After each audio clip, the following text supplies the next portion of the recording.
서구 국가들이 근대화와 문명이라는 명목으로 비서구 국가들을 지배하고 여전히 세계 질서를 주도하는 방식을 비판하는 것이죠. 안녕. 오늘은 포스트 콜로니얼리즘에 대해서 설명을 해볼 텐데요. 그 전에 저의 소식을 알려드리자면 방학이 거의 끝났고요. 한 일주일 정도 남았는데요. 다음 주에 개강이에요. 제가 다음 학기 수업에서 정말 듣고 싶었던 과목이 있었는데 이론 과목이에요. 근데 그거를 못 들을 것 같고 그렇지만 그 과목에 나오는 주제입니다. 꼭 다루고 싶었는데 마침 공부를 하게 되어서 영상을 켰고요. 포스트 콜로니얼리즘이란 국제정치에 빗대서 설명을 해볼 건데요. 탈식민주의 혹은 후기 식민주의로 번역됩니다. 식민 지배의 역사적 경험이 오늘날 국제정치 및 사회에 미친 영향을 분석하는 이론적 접근인데요. 식민주의 유산이 여전히 국제관계, 경제질서, 지식생산, 문화 등에 스며들어 있다는 점을 강조합니다. 식민주의, 콜로니얼리즘과 제국주의, 임페리얼리즘의 유산이라는 건데요. 서구 열강이 아시아, 아프리카, 라틴 아메리카 지역을 식민 지배했던 경험이 단순히 과거의 일이 아니라 현재 국제정치 질서를 형성하는 데 영향을 미쳤다는 주장입니다. 정치적 독립을 이룬 국가들도 경제적, 문화적, 제도적으로 서구 중심의 시스템에서 벗어나지 못했다는 점을 강조하는데요. 전통적 국제정치 이론, 예를 들어 현실주의와 자유주의가 있죠. 서구 중심적 시각에서 형성되었으며 비서구 세계의 경험과 가치를 배제하고 있다는 문제를 제기합니다. 서구 국가들이 근대화와 문명이라는 명목으로 비서구 국가들을 지배하고 여전히 세계 질서를 주도하는 방식을 비판하는 것이죠. 탈식민적 주체성과 목소리는 식민 경험을 가진 국가들이 단순히 서구적 모델을 따르는 것이 아니라 정체성과 정치 경제적 모델을 구축해야 한다고 주장하는데요. 국제정치에서 포스트 콜로니즘의 적용을 보면 국제기구와 구조적 불평등이 있습니다. UN, IMF, 월드뱅크 같은 세계은행 같은 국제기구들이 형식적으로는 보편적 가치를 지향하지만 실제로는 서구 선진국들의 영향력이 절대적이라는 것을 지적합니다.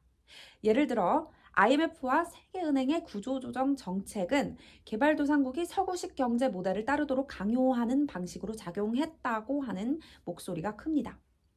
두 번째는 국제법과 보편주의의 함정인데요. 국제법이 보편적 규범을 지향한다고 합니다. 하지만 실제로는 서구의 법적, 도덕적 기준을 반영하고 있으며 비서구 국가들이 불리한 입장에 놓이는 경우가 많다는 목소리가 있습니다.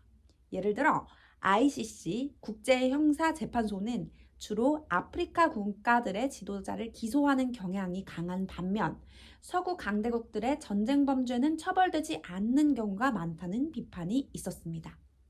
세 번째는 제3세계 개념과 신식민주의인데요. New Colonialism이라고 합니다. 개발도상국, 주로 과거 식민지였던 국가들을 말합니다. 이 국가들이 정치적 독립을 얻었습니다. 하지만 경제적, 문화적으로 여전히 서구 국가에 종속된 구조를 유지하는 형상을 니오콜로니얼리즘, 신식민주의라고 부릅니다. 다국적 기업과 서구 국가들의 경제 개입으로 인해 개발도상국의 자원과 노동이 착취되는 구조가 계속된다는 주장인데요. 이런 국제정치 이론에 대한 비판이 있는데요. 현실주의는 국가는 힘을 기반으로 행동한다고 보지만 포스트 콜로니얼리즘은 이 힘이 식민주의적 맥락에서 형성되었담을 간과하고 있다고 현실주의를 지적합니다. 자유주의는 국제협력이 가능하다고 합니다. 하지만 포스트 콜로니얼리즘은 국제기구나 규범이 서구 중심적이며 공정하지 않다고 봅니다. 마르크스주의가 있죠. 경제적 착취를 강조합니다.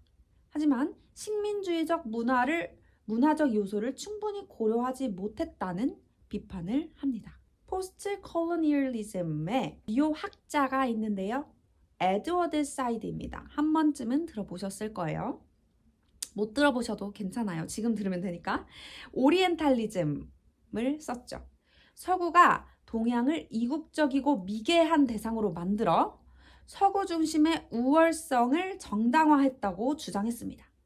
국제정치에서도 서구가 비서구 국가를 타자화하는 방식이 유지되고 있다고 봅니다. 포스트 콜로니얼리즘은 단순히 과거 식민 경험을 연구하는 것이 아니라 현재 국제 정치가 여전히 서구 중심으로 작동하는 구조를 비판하고 이를 변화시키려는 이론적, 정치적 시도라고 볼 수 있습니다. 요즘 이슈가 되는 환경 문제를 한번 가지고 와봤는데요. 선진국들은 산업혁명 이후에 대규모 공업화를 통해 경제 성장을 이루었고 이 과정에서 엄청난 양의 탄소를 배출하며 환경을 오염시켰어요.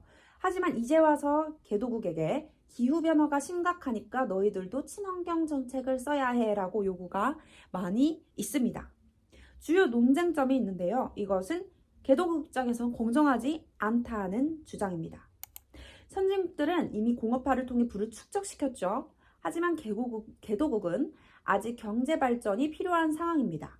그런데 선진국들이 환경 보호를 위해 화석연료 사용을 줄이라고 하면 개도국 입장에서는 우리도 경제 발전해야 하는데 왜 우리만 희생해야 해? 라고 반박할 수밖에 없다는 주장이 많이 나오고 있습니다. 쉽게 말해서 선진국들은 과거 식민지 시절에 개도국의 자원을 가져가서 자기들은 산업화하고 부자가 됐어요. 그러면서 대기오염, 산림 파괴, 탄소 배출 같은 환경 문제를 막 일으켰습니다.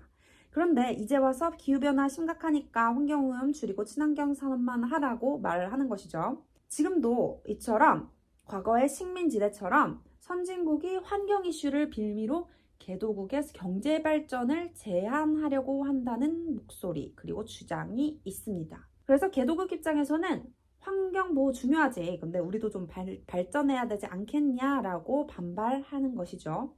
이게 국제정치에서 뜨거운 이슈입니다. 그럼 오늘도 국제정치 이론 함께 봐주셔서 감사하고요. 저는 또 다른 이론으로 찾아뵙도록 하겠습니다.